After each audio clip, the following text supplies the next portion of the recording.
Hi, I'm Reverend Zach. And I'm regular Matt. Hey, Matt. Hey. Welcome back. Oh, thanks.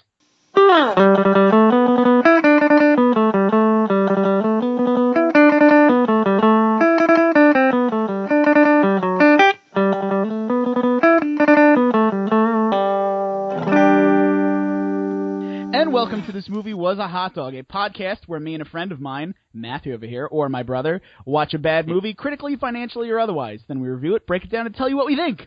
And this week, to play into the Star Wars hype machine, leading up 2 weeks from now, Force Awakens comes out. So we decided to remind everybody that there's a possibility that this movie will be horrible. And we watched Star Wars Episode 1, The Phantom Menace. Came out in 1999, directed by the devil himself, George Lucas. Who has taken a very deliberate backseat with this current set after being punished and sent into the corner. Taking a backseat in the sense that he has no rights to it anymore. That's true. I don't know. I'm still concerned, but I feel well, I mean, he sold it to Disney for $1 billion. Yeah, he sold the entire rights. It's just, I don't know. Like, obviously, there's a million things to get into, but it's just so bad. And anyone who hasn't seen it recently, you know, you have the memories of it as a kid, and you hear about it, and it's like, oh, it's not so bad. Like, well, why don't we start there? So this movie came out in 1999. Yes. I was 10 years old, and this was the biggest thing to come out since the next movie that's coming out. Pretty much. And I remember seeing it in the theaters, obviously, as everybody in America did. And I remembered liking it as a child because, more or less, this is a stupid kids movie. It's aimed at children. But so much so that, like, well, we'll get into why it's wrong. But I saw it, and I probably went another 7-8 years of my life going like, yeah, Episode 1, that was okay, right? Sure, Attack of the Clones is bad, and Revenge of the Sith isn't that great, but, you know, Episode 1 was okay, right? And we had a copy of it on VHS. That's how long ago this was. You dinosaur. And I watched it as an adult / very old teenager, and I was like, oh, no. I had no idea how bad this was. Once you're an adult and you see this, you're like, no, this is really not good. And that's part of the thing. It's like, I would almost compare it to Windows Vista. Like, you always hear about it's bad, but then, like, if you don't know what you're looking for going through it, it's just like, oh, it's just like everything else. Until you have an appreciation for just, like, the characters, the plot holes, even the visual effects, which I thought were good at the time, looking back, don't hold up. And I'm wondering too, how many people are in my boat, or how many people are even younger now? Like, they were born in like 2000 or something, yeah. And have sort of grown up with this movie the same way I grew up with the original series, and like consider it good. Yeah. You know what I mean? Like, I mean, first if they of all, were born in 2000, they saw it in the womb, so they probably were really young. And it's just unnerving to think that there are people out there who think that this is a good movie. Well, we hope to combat that while at the same time contributing, as we have been shamelessly, to the Star Wars hype machine for the new one. Oh yeah, everybody who listens, be well aware, we are reviewing this movie in the most pandering way possible. Oh my gosh, like there's just no two ways about it. Like, I want to see the new one. I want to see the new one so bad. We're doing this old one because we want to see the new one, but we can't see the new one yet. So, why don't you get us going? All right. So with this new one, it starts off, oh my god, it starts off everything you want. You hear the orchestral score, which always gets me jazzed and going. You see the text crawl, and you're like, fuck yeah, Star Wars! And everything is going great. And you see fucking, like, a spaceship. And then the movie starts. Well, I'm going to give myself a little bit of naivety into the movie. I really tried to approach it with a fresh mind and put out, like, all the feelings of, this is terrible. So you see a ship approaching a bunch more ships. You see a protocol droid, and you're like, those are still kicking around. Great. Hey, Star Wars! Exactly. Why not? Silver C-3PO. Maybe they'll meet and make out or something. Who knows?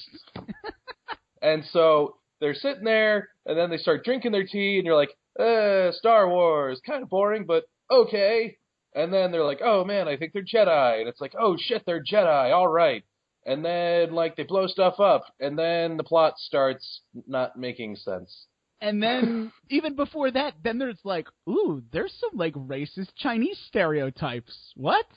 Yes, there are some, the bad characters. Do we break the plot down, or do we just assume everyone has seen this movie? I feel that we can assume everyone has seen this movie and just kind of pick our teeth on the biggest issues we had, perhaps. Okay, I'm cool with that too. So the whole drive of this movie is there's the war between the planet Naboo and the Trade Federation. Yes. Now the Trade Federation is basically just an evil corporate empire that has its own army, and when we say its own army, you need to address that. It's a bunch of battle bots. Well, not only that, it has its own army. Like, it's huge. It's got enough of an army to eventually take on the established government for years. Yeah, it takes over an entire planet. It's a corporation that takes over a world. And eventually fights a galaxy. And the CEO and CFO of the Trade Federation are the viceroys, who are the most racist Chinese-sounding motherfuckers I have heard in such a long time. Like, hello there, the Jedi. It's so fucking racist. Well, so they get a run for their money from Cartman's interpretation of Asian people in South Park, but that's really the closest thing beyond this interpretation. Well, until we get Jar Jar Binks, who sounds like a Creole-speaking slave. Yeah, so there's maybe a little racial insensitivity there, George. So the Jedi, Qui-Gon Jinn and Obi-Wan Kenobi are there for like 3 minutes before Lord Sidious pops up to talk to these Chinese aliens. And watching this now, and at the title, obviously, is it supposed to be a mystery that Senator Palpatine is Sidious? Because watching it today, it very much seemed like they were attempting to do that, even though I remember when I was a kid, like, you knew that those were the same people. I am dumb and have no deductive powers whatsoever. So, it may come to surprise you that I took a while to figure it out as a kid. Obviously, I remember that major plot point now. Okay, as a kid. Yes. Yeah, gotcha. No, I thought you were going to be like, it took me 40 minutes into watching the movie today, and I was like, wait a minute. No, I knew that. In fact, we can even just call him Palpatine the whole time. Yeah, because he doesn't even change his voice. Well, he kind of goes like this when he's talking to the Asians. He does a Batman? He does like an old Batman.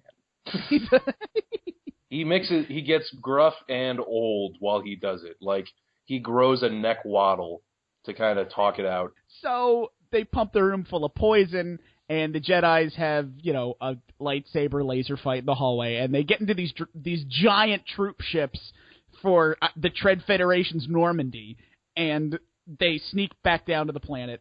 Oh, but you skipped the best quote. Which was what? They pump the room full of poison, wait, I don't know, 2 freaking seconds, and they go, they must be dead now. Destroy what's left of them. And all they do is hold their breath. Right? Like, why don't... Wait significantly longer than a man can hold his breath and then go in. I would wait until I thought the room was moldy with Jedi corpse. And just go, we don't use that conference room anymore. Right? Just like have maintenance get down, weld it shut. We're on a big ship. We got a lot of rooms. That one's just gone. That's a room we don't use anymore. Right? We don't talk about that room. I'd love that for the new hire, and they're like, and this is the break room, and what's in there? We don't talk about that room. It's welded shut. Don't worry about it. Like, it's fine. Why does it smell? Why does it smell? Seal the cracks better. You're gonna have to come with me. And then they seal that guy in another room. Everybody's crammed in one room because all the other rooms are full of dead bodies. Eventually, you've just got, like, the cafeteria, the crew barracks, and the bridge, and, like, 90 sealed rooms on this thing. So they get down to Naboo, and, of course, we run into what immediately destroyed the Star Wars universe, Jar Jar Binks. Oh, my God. But what I love in it is because they save his life. He's like, Misa, oh, you like that? So now he's part of this movie. And when Obi-Wan Kenobi? Obi-Wan Canoodoo. Ooby Dooby Nooby? There you go. Comes up, and I love it because he actually says what we're all thinking. He looks at Jar Jar and goes, "What is this?" What? Why? Like, what is this thing? Like, yeah, what is this thing? Yes, George, tell us. Do you think that's what was happening when they filmed the movie? Like, they just sit there in an arc around George Lucas with just holding Jar Jar Binks. What is this? And he goes, I don't know, it's not mine. I mean, but we should probably put it in the film, huh? Whoever did that's probably a genius. So, they follow Jar Jar to the Gungan City, which is a New York City-sized underwater complex that is somehow at the bottom of a lake. Mm-hmm. Yes. Right. Because when they go to swim to this thing, you can see the shore on the other side. Yeah, they're swimming. It takes them, I don't know, a couple minutes to get down there. You know, forget any effects of pressure. I don't know about you, but about 20 feet down, I start to feel it. And, just fuck it. They swim down there. Well, why is standard issue Jedi equipment these, like, scuba diving, necklace-sized breathing apparatuses? That does raise a question for me, because it's like, how much do they have in, like, their supposed Jedi utility belt? Not even that. How often does that thing come in handy? More often than they're you like, think. whoo, every Jedi has this necklace-sized breathing tube because, you know, Jedi, if there's one thing a Jedi does, it's... die in space battles. It's swim very far underwater. Very far. Through the planet's core even at one point. Yeah. Which I'll talk about that. So they get to the Gungan City and they're basically like, oh, we got to warn the Naboo that, you know, the droids are coming. And they're like, fine, we'll give you a submarine. No, they're not like that, because he's like, fuck the Naboo. And he basically is like Mr. Country. Them city folk think they're so fancy with their tall buildings. While he's sitting in an underwater city with a force field bubble keeping the water out. Their city is infinitely more complex than the Naboo. What even powers that shit? But they don't brag about it. But they don't brag about it. Yeah, fuck you. You see the giant generator room that they're fighting in with Darth Maul at the end? That generator room's probably what's powering their fucking city. And the Naboo city, in more ways than one, is like Paris in the 40s. Right? Just fucking old, nicely built, looks pretty, but like I don't see any internal air conditioning or anything like that. So they get issued that they get given a submarine, and then this is the part you were talking about, where they literally drive through the core of the fucking planet. Obviously, we're going to talk about that. So, Zach, what is the farthest down we as humans have gone? What, like 3 miles? Nope, 6 miles. And you know who did it? James Cameron. Oh. I did know that, actually. I knew you knew that. That's why I was surprised you were playing dumb. But, you know, that works. So James Cameron, in a highly specialty-made submarine, went 6 miles down. And the craft is like, it's so small because it is all walls to keep the pressure of the ocean at bay. So, if this planet is Earth-sized, which the gravity and atmosphere indicate it may well have been, instead of 6 miles down, they went 8,000 miles down. Through the center of the Earth. Which, by the way, if it's Earth-sized and has an atmosphere, would be molten, because you need a molten planet core to keep the ionosphere that prevents your atmosphere from getting blown away by a star. But fuck me for knowing physics, right? Yeah, this is Star Wars. This is in a galaxy far, far away. Who knows what physics is there? It could be completely different. I'm going to bitch about physics later, and you know it. I know. So we cut to the droids are marching on the capital of Naboo in a not-so-subtle shot of the Nazis marching on France. Oh, my God. They literally just, like, copy-pasted different tanks.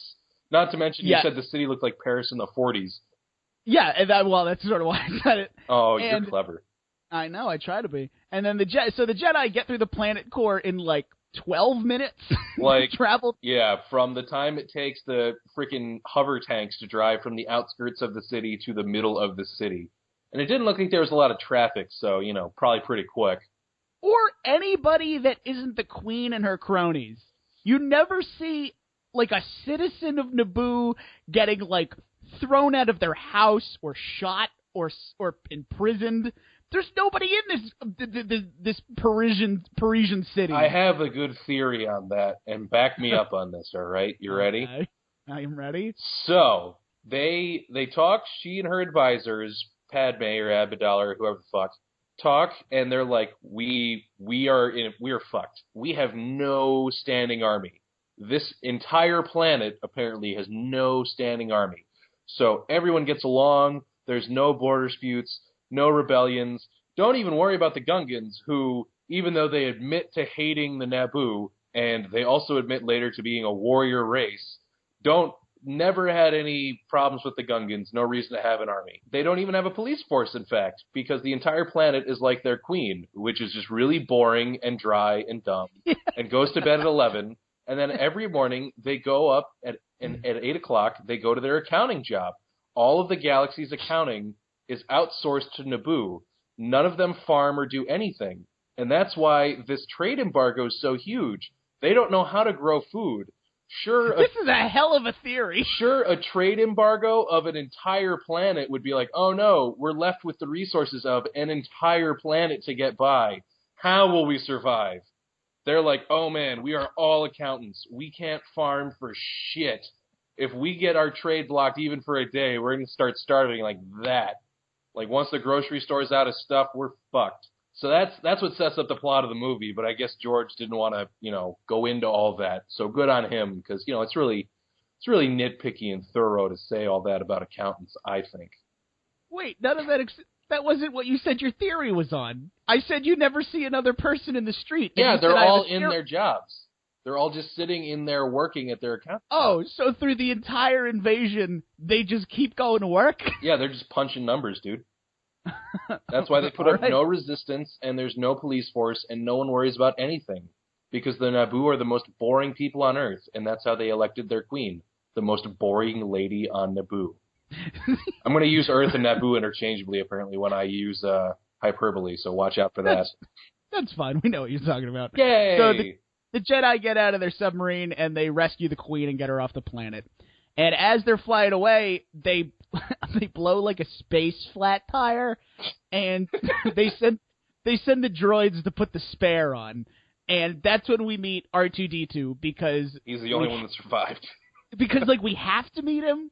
Because George Lucas has to show us where everything came from.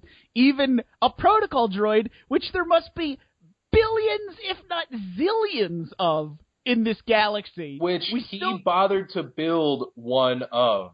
Right. He didn't just build I'm making this myself, I'm going to do that. He made something which is already mass-produced to death. Well, that's what a protocol droid is. Oh, then what's R2-D2? He's just a fucking repair droid. Okay, then we meet a repair droid. God. And the Queen personally thanks this thing. That would be like if every morning I sang praises to my toaster. In the Star Wars universe, this thing is just, it is an appliance. Zach, I don't think you're going far enough. That would be like if every morning Obama said praise to your toaster. To my toaster. Exactly. That's how far apart this is. She's the queen of a planet talking to one spaceship's protocol droid, which is programmed anyway and not real or feeling emotions. So it's like, thank you, humble robot, and it just goes, I've been spoken to. Acknowledge. Beep. And then the Queen, who, big spoiler alert, Natalie Portman, who is pretending to be a handmaid that is actually the Queen, and the Queen, who's played by Keira Knightley, by the way, is first movie role, is her bodyguard pretending to be her to protect her. I didn't actually Queen, know that. Yeah, the Queen, played by Keira Knightley, tells Natalie Portman, who is the real Queen, this droid deserves our respect. Please go clean him. Do you think later on in the movie, when they were alone, she pulled her to the side and go, I don't know what shit you were trying to pull back there, but don't you ever tell me to clean anything again or I will have you killed. Like, where the fuck did she get off? Because she's being the fucking queen. She has 5 other handmaidens behind her that are not the queen. Yeah, but, she's taking her shot. Yeah, because there's a room full of people, so she knows she can get away with it because she does. Natalie Portman doesn't want to blow her cover, so she's like, "Yeah, why don't you clean this thing?" I'm like, I'm sure she was punished later for it, and it was very graphic and sexual, so it's fine. So because they need to get their space oil changed, they end up on Tatooine and they go to Mos Espa, and they meet Watto, who is this flying Jewish Italian stereotype. I also described him as an elephant rat. Who only wants money. And he won't take U.S. dollars. He only takes, I don't know, Tatooine bucks or trade. Yeah, exactly. It's not even like he won't take U.S. dollars. He basically just wants to barter. Right. Like and this is also... So he's like, oh, shit, we don't have anything to barter. But meanwhile, this is also where we meet Anakin Skywalker. A.K.A. Darth Vader. This little kid, the actor Jake Lloyd, first of all, he cannot act. He cannot. Like, at all. So, freaking, when it comes to Qui-Gon Jinn, like, he should know better. This is a kid, so I give him a little bit of a pass. What do you mean? Like, when it comes to Qui-Gon Jinn having no character, it's like, Liam Neeson, you're old, you're an actor, you should know better. Like, you're going to die at the end of this movie, who cares? Exactly. But this is a little kid who it's like, he can't act, but, like, how many people can at 5? Well, but that's when everybody making this movie, when they were filming the first scenes with him, should have been like, oh no, are we doing the right thing? What are we doing right now? That's one of a few opportunities to say that. Yeah, well, yeah. Like, I don't know if we should be doing this. Because, like, in addition to him not acting, there are a lot of scenes of this kid, Jake Lloyd, speaking some meep zorp gleep glop alien language. And there's no goddamn subtitles. There's a scene where he has an argument with an alien for like 2 whole minutes. And we just have to sit there and listen to him go like, and we don't know what the fuck anybody's saying or why they're saying it, but you're gonna fucking look at it because George Lucas wants you to watch this shit. I think you actually had more accent and inflection when you were making up your language than he did. Yeah, he's like, biba daba, biba zaba doobu, beep bop.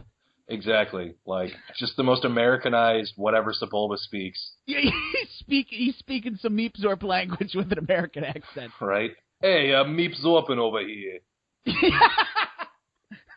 Hey, this is Space New York. I'm walking here. Your cab fares 300 space bucks. Oh, hey! Meatball sandwich. So... Anyway. Yours was way better than mine. So they talk to Anakin and they decide they're going to help him fix his pod racer, and they're going to bet on him at this pod race so that they can get the parts for their ship and escape. And all of this is just railroaded by George Lucas because he's like, I had this idea where we had future space racing, and I need a really convoluted way to get us there. I know. Yeah, right. Yeah, he wanted to have like a future... You're right. He wanted to have a car race with future cars, and he could not logically write it into the story. Could not do it. So we take this big circle, and we're like, what? Why are we doing this again? That scene also, by the way, the pod race, is 10 minutes. It's so long. I mean, so here's the thing. As a kid, that was the coolest shit. I played several pod racing games. I was a huge fan. Watching it now, I feel like, A, there continues to be plot holes upon plot holes, and that's, that doesn't escape that either. And B, it just, like, a lot of it just doesn't make sense to me. I agree with you, because I'm ambivalent about the the pod race scene, because it's not a bad scene. It is kind of exciting. It is. And I will say this, the visual effects of the pod race scene still hold up. They are the best part of the whole thing. The pods actually look really there.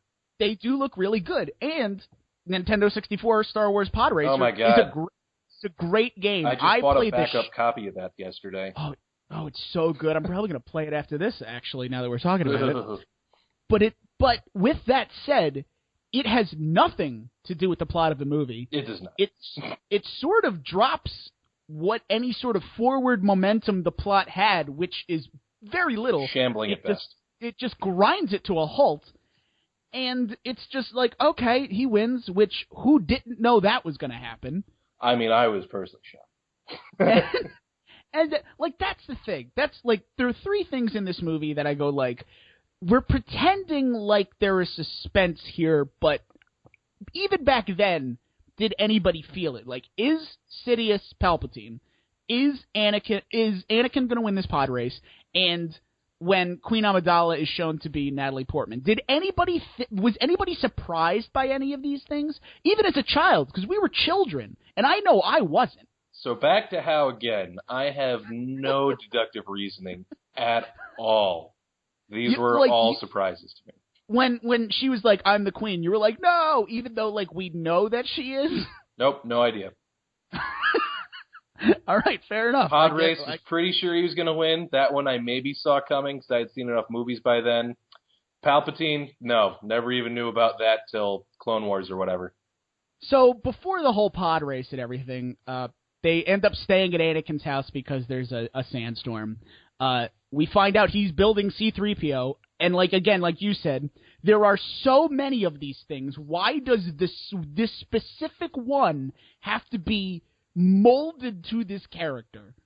Yeah, it's kind of funny. It's almost like, without saying anything, Anakin's like, I just got a fucking robot kit, but I'm not going to tell them that. I'm just, I got like a store-bought one Guado took me. He's actually really nice. And yeah, you're right. He basically talks about how, like, they're like built-in model airplanes. Yeah. Like, you just get that little package of C-3PO glue, and you can just, sort of make it overnight. Yeah, he throws it together, and, like, again, that's the only thing that explains why it looks like every other protocol droid. He's just like, yeah, I got it. Guado's actually really cool. He's great. He buys me toys and things. He seems mean, but heart of gold. Anyway, if you could free me. He seems mean. I'm also his slave, but I live in a 2-story house with my mom, and it's just us here. We got a lot of space to ourselves. We got a lot of space. I'm technically his slave, but I really don't do any, like, hard manual labor. I sort of just, like, help out at the shop. If anything, I'm learning a trade, so.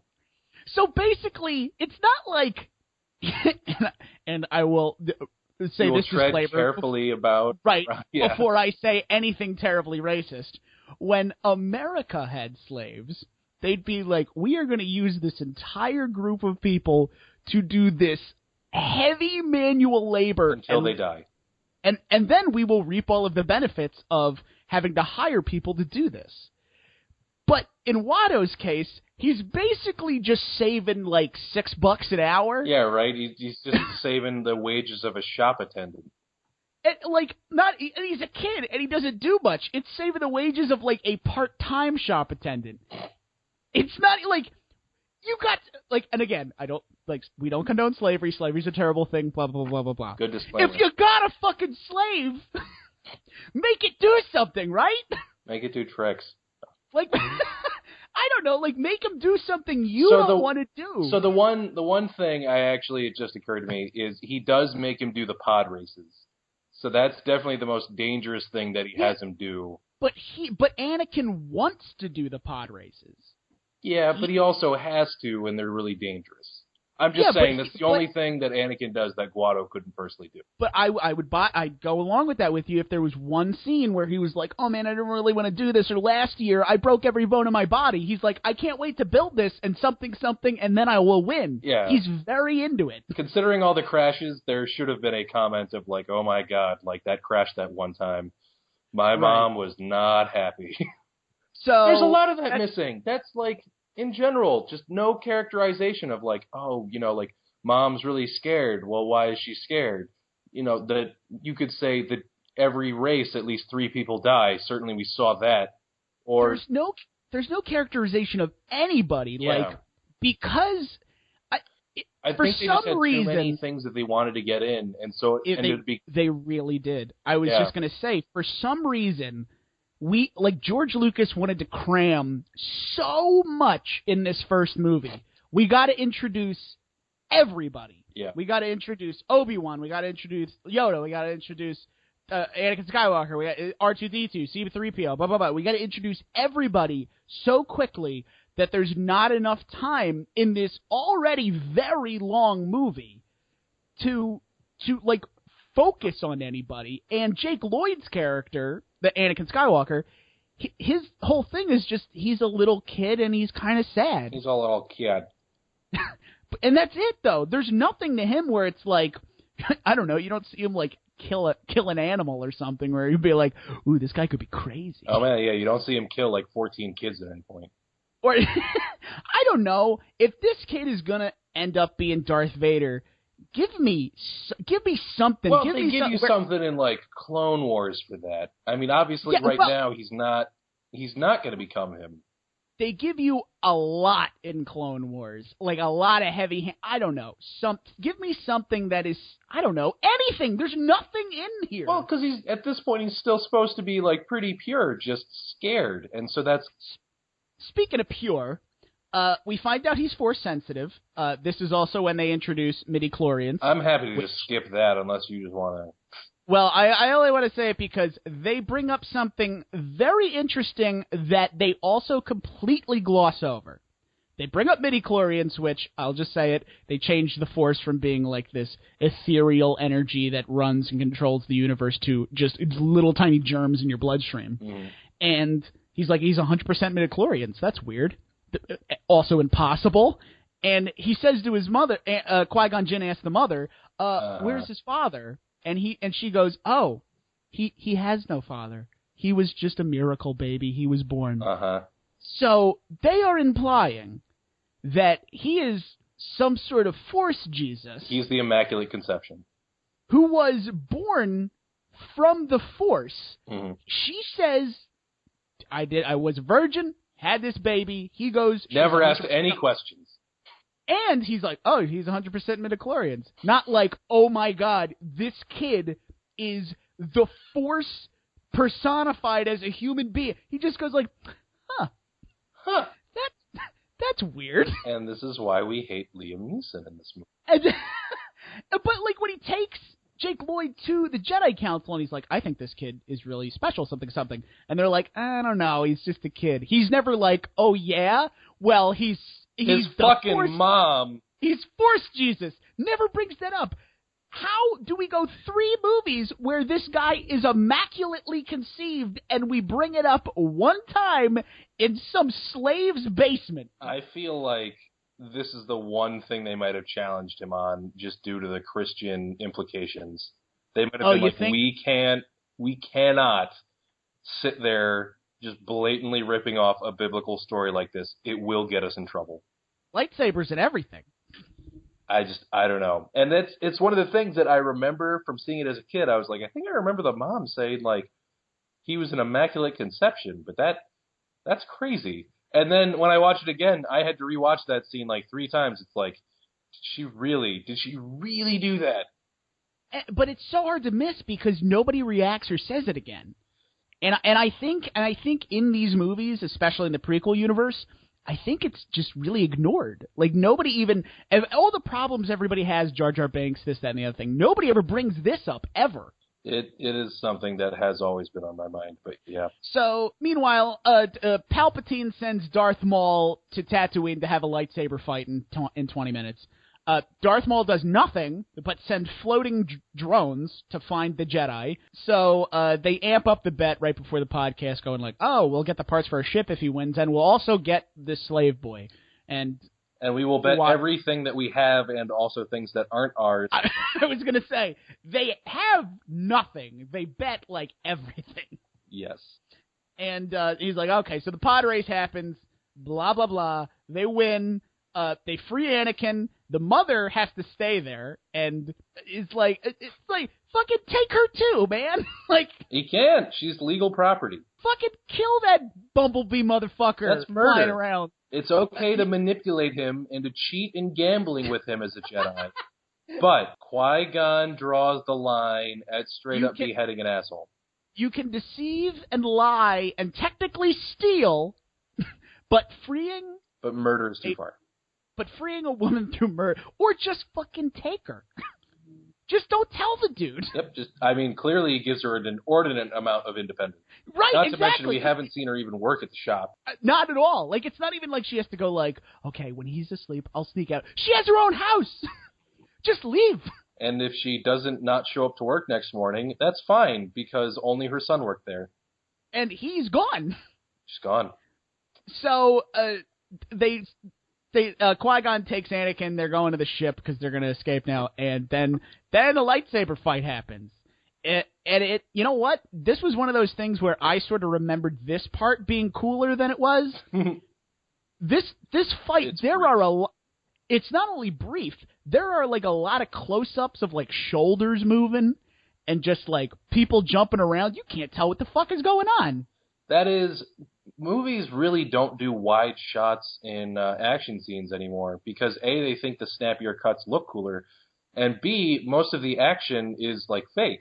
Like they do it later though. At the end fight, those are wide shots. Really wide shots. I'm just saying, in general, movies these days, like they really don't do wide shots. Like it's never you get that like Bruce Lee versus Hakeem Olajuwon or whoever it was, just like freaking standing there, wide shot for 5 minutes, camera doesn't even move, and they're just fighting, and it's awesome. They have their lightsaber fight, Qui-Gon gets away, and he's like, oh, that was weird.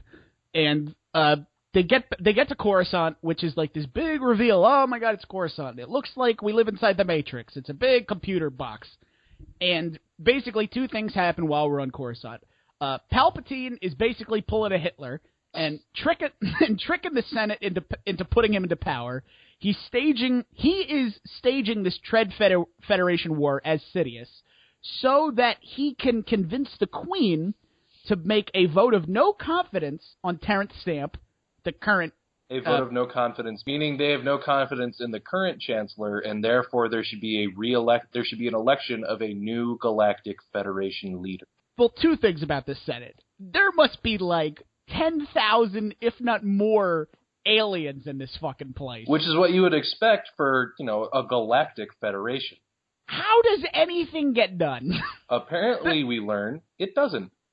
They're all fucking yelling and screaming, and all it takes to sway this fucking alien meep zorp gleep glop Senate proceeding is for one tiny white lady to be like, vote of no confidence in you. And the whole room's like, now, Palpatine had set it up that the current Chancellor's position was weak. There were corruption scandals about him, and everybody thought he was a weak leader. And everybody was just waiting for one. Like, if it was as easy to be like, I don't think you're doing your job right. Like, why did everybody wait for this chick to say something? Speaking of this chick, I have a few great quotes that were along the way here, and I want to see what you think of them.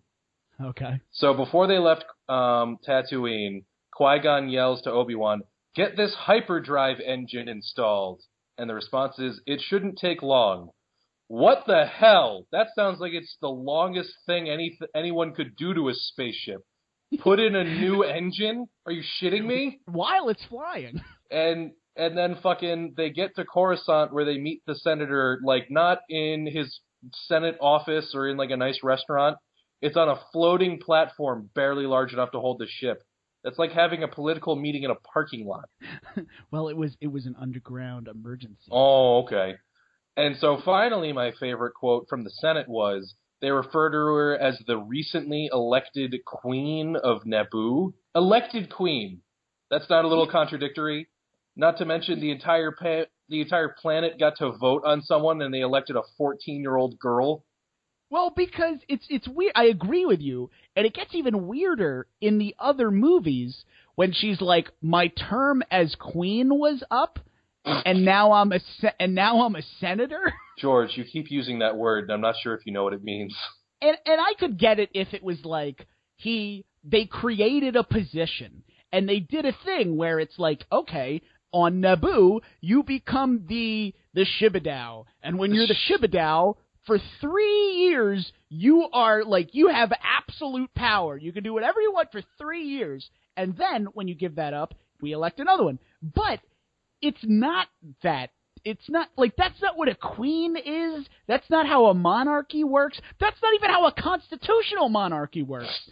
It doesn't, like, he created his own form of government and then doesn't explain it.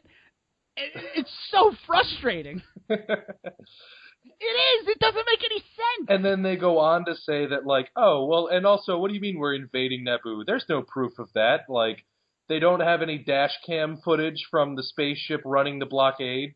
Well, Nothing.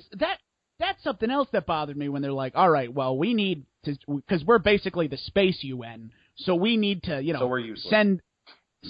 Yes, actually. So we need to send an investigative team to find out if this invasion you're saying is true, so that we can, deliberate for 10 hours and then decide whether or not to do something and probably do nothing. But this is fucking Star Wars space future. There's not like a click the hologram button, beep bop. Oh, look, I can see everything there. They're like, we need to get a guy on the ground and like he can take like Polaroids and then he'll bring them back here and then we'll all talk about them. He'll bring them back here. It'll take a day to develop them if we get in before, the CVS closes. And then and so the other thing that happens on Coruscant is the Jedis take Anakin Skywalker to the Jedi Council. Woo!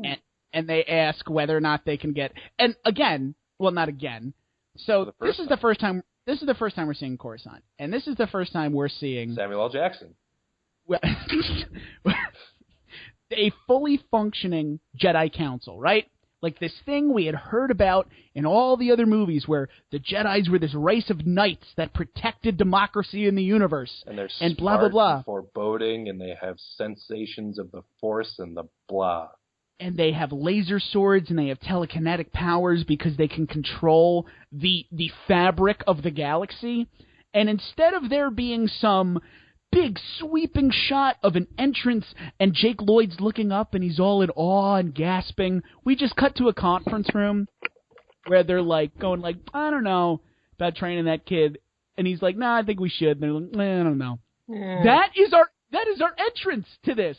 Where is the fanfare? Where is the ta-da? Where is our introduction to the age of the Jedis? We get none of it. Zach, they're humble. They don't sit in a giant conference call. They're humble. George Lucas is not. Show us this shit. Give us this like... I'm sorry you have such a hard-on for the Jedi Council. Jeez. I do, because I think they deserve more of an entrance than what they got, which was walking into a room. Just smash cut to room with some beanbags, and there they are. Yeah, it's like, yeah, I get it that we're supposed to know that they are there. That's the thing, though. A lot of this movie is you're supposed to know. Yeah, like, you're right. From the moment where it's like, oh, there's a Sith, and you kind of see like a reference to Darth Maul. It's like you're supposed to just know he's the bad guy. There's no building him up. He doesn't kick a puppy or anything. You know he's the bad guy. And then the Trade Federation people, it's just like, oh, they're against the Naboo. Who knows if the Naboo have a history of like atrocities against the Gungans, but the Trade Federation you just know are the bad guys. And there is a lot of, too, like you said, with the you're just supposed to know, in the sense of, if you are a child who was born in 2000 and you became 2008, you were 8 years old, and you watched them in order, and you watched episode 1, all these little references and all these little tiny somebody going like, oh, Anakin, I hope you don't get your arms cut off and turn into a robot man and kill everybody in the galaxy someday. That was a weird reference to make, but right, it was weird when Obi-Wan said that. all those little tiny references won't make sense at all. They're meaningless. They're practically meaningless now, anyway. Well, they are meaningless now, but they're more frustrating in a meaningless way, as opposed to being like, what was that? What? Yeah, basically, huh? And so Yoda, in the one we watched, by the way, I don't know if you realize this, in the original in 1999, Yoda in this movie was still a puppet. Huh. George Lucas went back already and made Yoda completely CGI. I knew he did it in the next two. He didn't even wait. Well, he was always CGI in the next two. Yeah. In the original release, he was a puppet in this one, and they turned him into a fucking computer data. Well, I mean, you've heard about all the different things he did to, like, convolute the episode 1, like adding just tons of shit walking in the foreground and everything. Yep. And that's why it was so great when the new Force Awakens trailer came out, because they did someone edited in a version of that where they're like the George Lucas re-release version. And it's so just great. Shit everywhere. So they keep talking about how if they don't get Senate's approval to stop the Federation for this war, that the Naboo and its people will be destroyed. And we already gave your theory, because every time they cut back, this place seems fine. They seem fine. They're working away on their numbers. You know, if anything, the Trade Federation's like, man, we needed a bunch of accountants. This has actually been really good. It's just a bunch of fucking robots standing around. And then there's also the invasion force. Ba-doom, pow! So they get, Palpatine gets, he's not even elected yet. He's just like in the running, and they're pretty sure he's going to win. The guy already got nominated. By who? Yeah. By Alderaan. Nudge, nudge, nudge, nudge. Get it? If you were born in 2000 and you saw that, you're like, I don't get that. Whatever. In the meantime, while they're waiting for this election to happen, they just decide that they're going to get a ragtag group together and try to get Naboo back. So they go back and with like 20 guys. It's a movie. We're almost at the end. Something better happen. I mean, geez, just look at the clock. So the Queen cuts back. She makes friends with the Gungans, and they team up to fight Skynet's Terminator army. That there's a battle that starts. It's robots versus frog people. So yeah, that starts setting up one of the movie's 4 endings as it's described. I agree with this interpretation of it. That would you agree that there's basically 4 endings at the end of the movie? You've got the ground war, the space war, the frickin' Jedi fight, and then what was the last one? I don't even care. Nobody cares. Yeah. Okay, we can run through those 4. So the ground war is the frog people are fighting the Terminators, and that one in particular is useless. I hate that. Did it ever bother you that this army is supposed to be like, okay, so in Avatar the movie, you see the Native American metaphor fighting the U.S. military metaphor, and you see they use primitive weapons and indigenous creatures, and they manage to fight it just through sheer they're big and they're able to do brute force, and that's great. So, wait, would you say it's sheer force of will, Smith? I hate you. He's not in this. Thank goodness. But so in this, though, the Gungans are weirdly particular about the parts of modern society they embrace. They have shield generators. We don't even have those now. They have shield generators, and they're still riding around on fucking dinosaur ostriches. They don't have a car. They're having the shield generators being carried by dinosaurs. Nothing. They don't even use the dinosaurs in the sense of breaking the lines of their enemy like any normal army would, like a war elephant. In their defense, no pun intended, when they use the shield generators on the back of the ostrich dinosaurs. No, it's on the back of the big dinosaurs. The ostrich dinosaurs are what they ride from mount. That's right, I'm sorry. The tanks, these robot tanks roll up and fire, tank rounds at their shields, and they stop. So now they got to go and fight face to face, basically hand to hand. I will give them the oh man, we better have these shields, or this is going to be over real quick. Yes, I'm glad they had the shields, and that was an interesting point. Why did they then not also have some kind of laser blaster or something if they have that advanced an understanding of electronic fields, Zach? I don't know, man. Not to mention, these lasers are strong enough, or these shields are strong enough to somehow magically disrupt powerful lasers, but a robot, which is just full of electronics, can walk right through them? Maybe it has to do with speed. No. I'm just going to tell you, no, that doesn't hold up to physics. And so these things, which are powerful enough to disrupt photons, Like, robots walk through them and they're like, all right, like, here we go, killing again. And then just, like, nothing. No problems at all. And then the Gungans, of course, have their little, like, tiny shields. They don't even meet them at the shield wall, like, they're gonna have to get through the shield wall to hit us. So the second they're through, let's just, like, hit them with a big rock so that they don't even have time to get their blaster through to shoot us. Like, nope, don't do that. Sit there, sit back, like, let them in. Tactics achieved. Yes. All right, well, part 2 is the air war. I overthought where this. What? I overthought this. No, you're fine.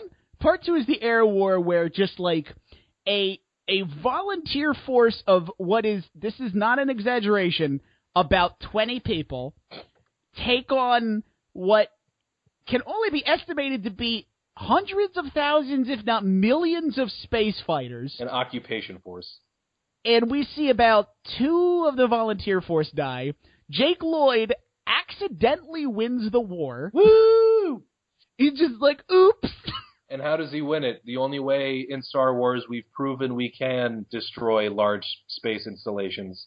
You hit the center part and the thing goes boom. You fly through a giant gaping hole in it and then you fire at the generator, which is just not armored at all.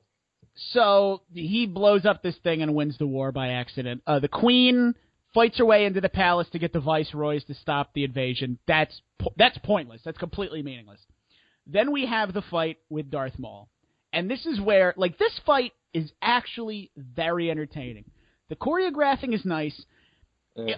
I know some people complain that the old Star Wars fights were a little bit more visceral and a little bit more emotional, while these are more choreographed and more ninja-like. But I will allow that because this is when there are lots of Jedis. They are trained very well. Yes. They're supposed to be agile. They're supposed to be like samurais or knights.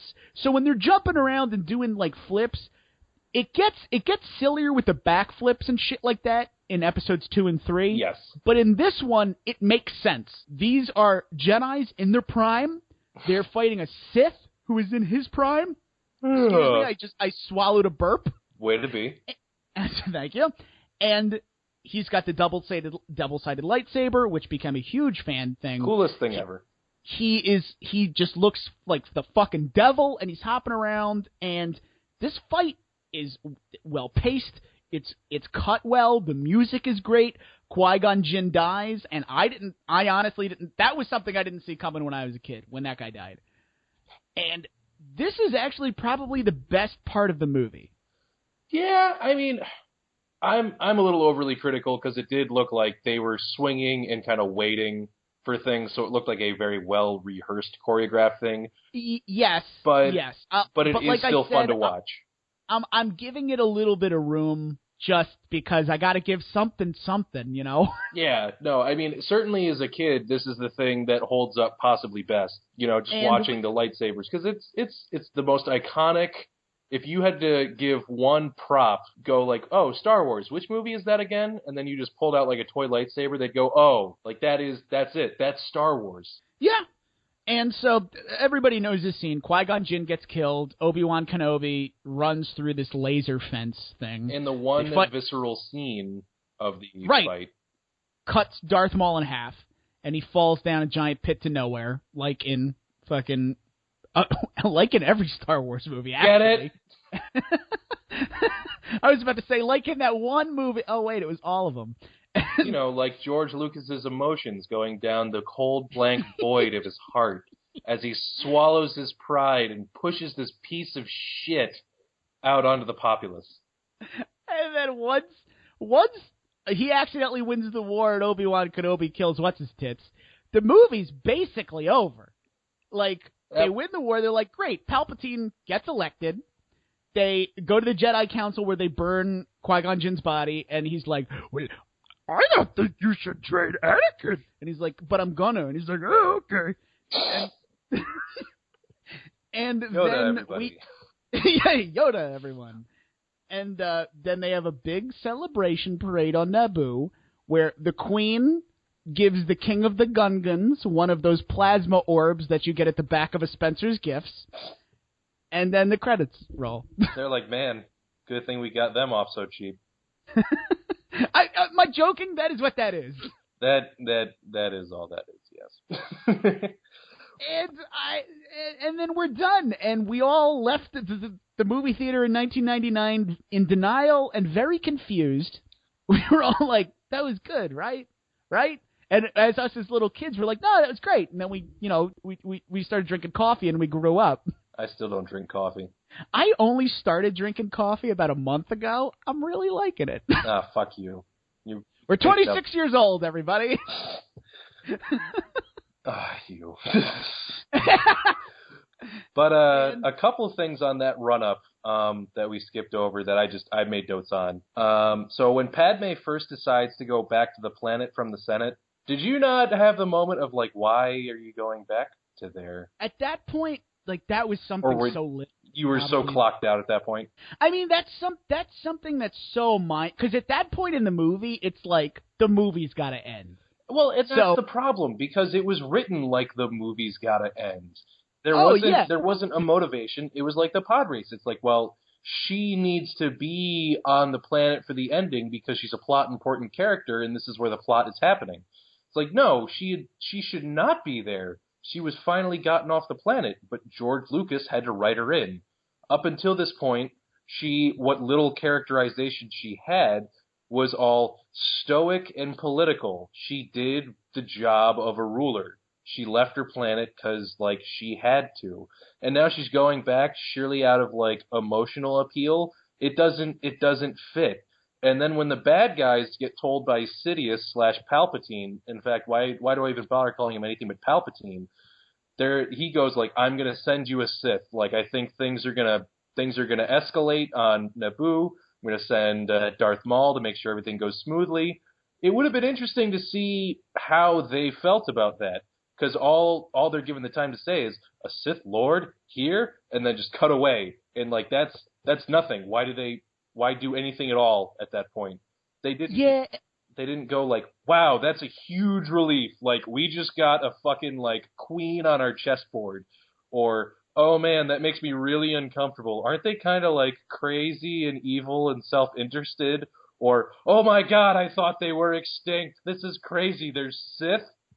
That is the thing where it's like, I think the underlying implication of the title Phantom Menace is supposed to be, this is the beginning, the very first openly evil thing that Sidious does to start to gain power so that he will eventually become the Emperor. The more overarching theme is, who's that guy with the horns? He's the bad guy, right? Who knows who he is? And like you said, there are a couple of scenes where it's like, hey, they said there's like a Sith. They haven't seen Siths for like 1,000 years, they say. Yep. There hasn't been a Sith for 1,000 years. And Yoda's just like, yeah, that's weird. And that's it. Like, they're just like, they're not like, oh my god, this was a huge threat to the universe, blah, blah, blah. That would be like if they found a Tyrannosaurus Rex had been living in Central Park forever, and we just found it. And, like, it was on page 19 of the newspaper, and the title of the article was, like, Thing Found in Woods. And then it took over the UN and started a war. It would be a huge... Like, they should be freaking out. The Sith siren should be going off in the Jedi Council room. Samuel Jackson is like, we should look into that. Not now, obviously. Obviously. There's politics. There's the parade is later. We can't. Well, but you know, Amidala's going to give the Gungans the thing from Spencer's. She got the nice one too. The $20 one. It's bigger than the $10 one. They're just like, we'll get to it when we get to it. Everybody fucking calm the fuck down. But it should. You're right. Everybody should be losing their fucking minds, or at least having some kind of reaction beyond like, yes, that's a plot point. Especially in the next two movies, when there are continuing to be Siths, they go from a thing that is this evil legend that once threatened everybody to like, yeah, there's another one now. Yeah. I mean, it's the closest equivalent, given the biblical, things earlier in the movie, would basically be like having the devil walk the earth again. And so, yeah, it's just it's crazy.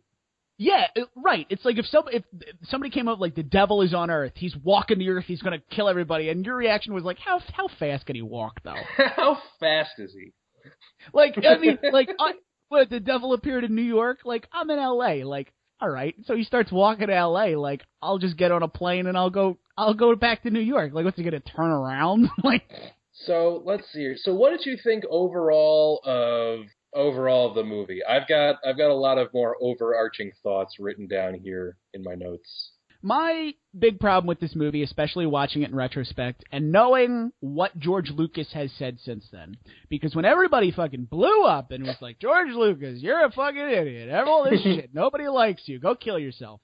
He was like, hey, everybody, you forget that I make these movies for kids. These are kids' movies. And I'd buy that shit if it wasn't like only so far. Only so far, because three reasons. One, if you watch the first trilogy, especially 2 and 3, that shit gets so goddamn dark where this guy gets his hand cut off and his father is trying to kill him, and then he tries to kill his father, and then like classic family stuff. Right, exactly. A planet explodes and kills a billion trillion people, and there's monsters, and there's a giant slug man who's raping a princess in a cave. And then, yeah, there are some kiddie elements in there, but then in this movie where it's like, me said a funny character, oh no, I stepped into doo-doo.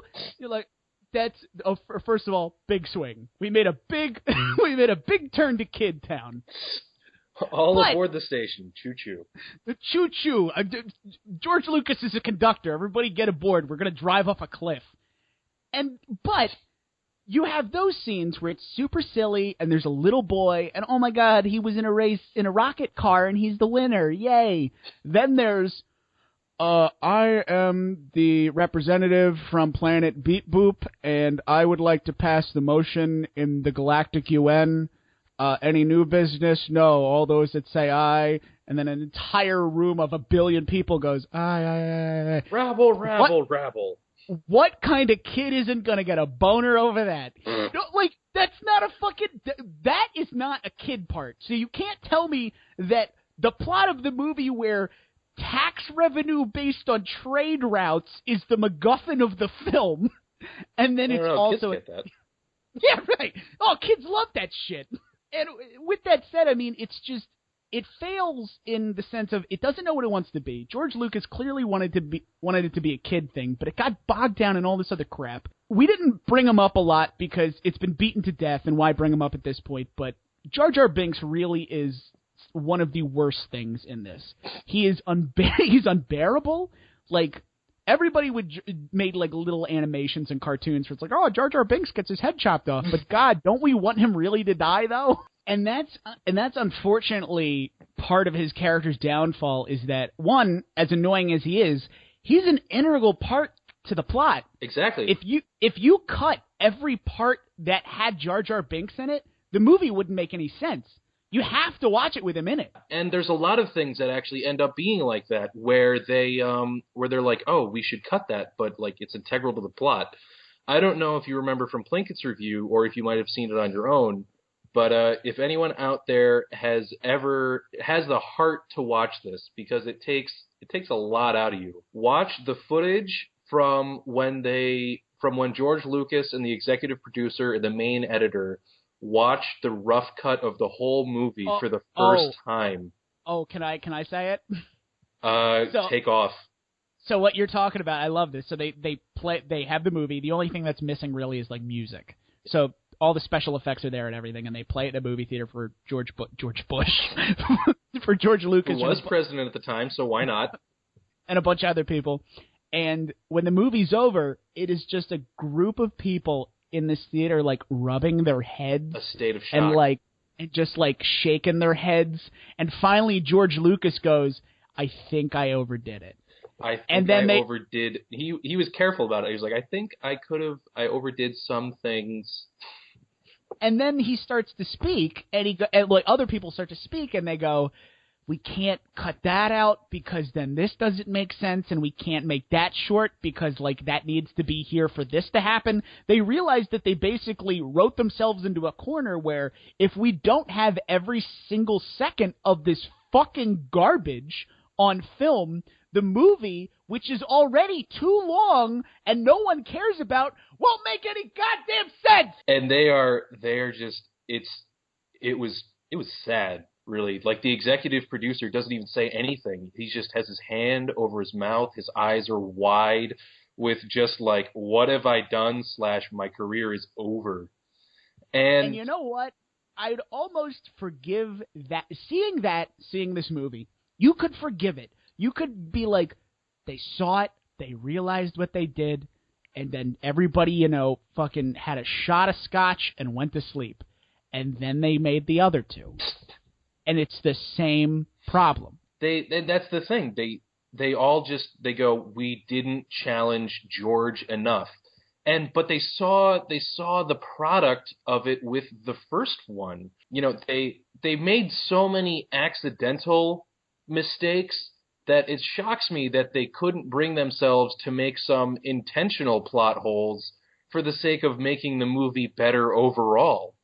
Like, they could have easily just, like, there was enough plot holes in it that where it didn't make sense to where they might have just, like, made some of their own, cut out 30 minutes, and then been like, all right, we are going to do some hardcore character building. We're going to have to redo some principal photography. And we're going to make it work, though. Like, we can gut it a little bit.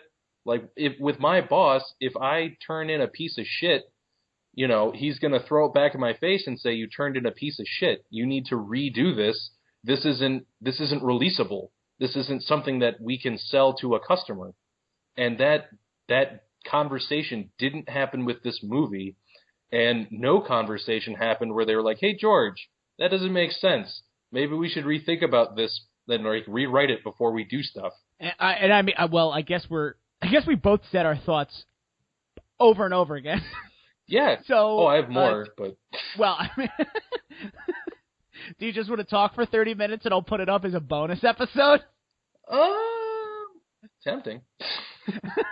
Well, we all what we think. So why don't you give a suggestion then? Okay. Can't do original 3, obviously. Obviously, I mean, well, I think we'll just both agree that that's kind of implied. Yes. If anybody's listening to this because they love episodes 1 through 3 and haven't seen the other 3, which go kill yourselves. Right. You know what?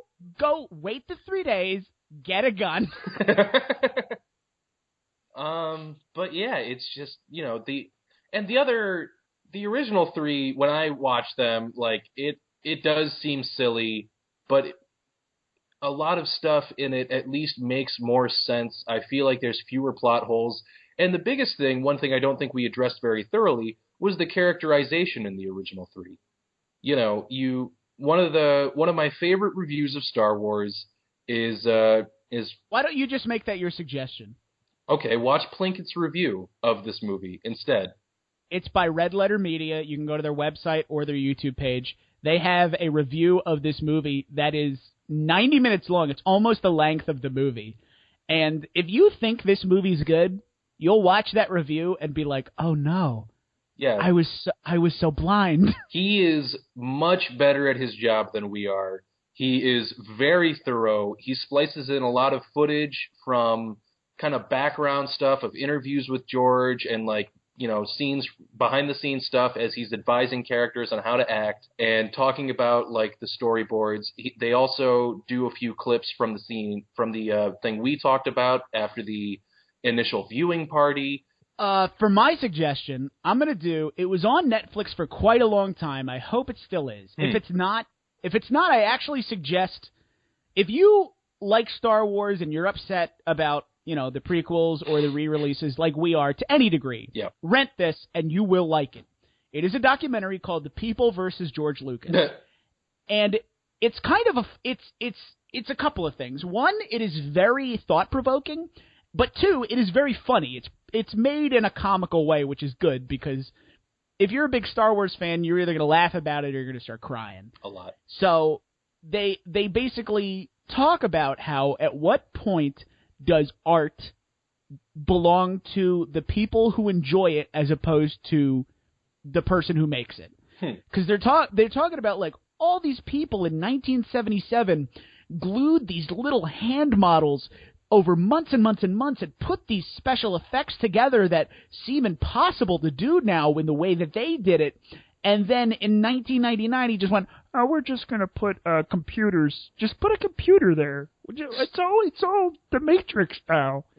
and that's it. And there's people talking about, you know, all the reasons that why he did this and what he said now, what he said then, and blah blah blah. And it's very entertaining. And they also go back and show how a lot of the re-edits that Lucas did to the original 3 don't actually matter. Like, they don't do anything. Yeah. Like, there's a couple of things where the opening scroll in the first Star Wars, in the 1977 one, he sped it up by like a half a second. And it's like, what? Why even bother to go back and do that? Like, what does that do? And there's a lot of things like that where if you didn't know he did it, you wouldn't notice. But when they tell it to you, one, you go, why do that at all? And then you start to realize, like, he has actually completely ruined these movies. Yes. My other suggestion is you go onto Google and you type in Harmony's Despecialized Star Wars Edition, where he has taken the original footage mixed in with some of the Blu-rays, and he has restored them to HD quality of how they looked in 77, 80, and 82. Torrent them, download them, burn them onto a DVD, because Fox has the distribution rights for the original movies for the next 20 years, so we're not seeing the uncut edition till at least 2035, so if you want to see it before then, fucking do what this guy did. I did that, it's great. I would agree. I also think a lot of the expanded Star Wars stuff was actually good. Did you ever see any of the animated series? I am one of those guys that I don't want to read a comic book. I don't want to read a book. Fair enough. I don't want to see a cartoon. I want to get what I'm going to get in the movies. Yes, I've seen some of Clone Wars, and it's not bad, but give me the movies. I don't want to have to... No, the movies should stand on their own. I agree. I'm just saying... And they don't, and that's a problem. Yeah, no, they very much don't. If you're watching Episode 3 and you see frickin' what's-his-face, General Grievous, you're like, what the fuck is that thing? I guess with that said, we're kind of good, right? If by good you mean we agree that this movie was a hot dog, then... And then that's where I cut the audio.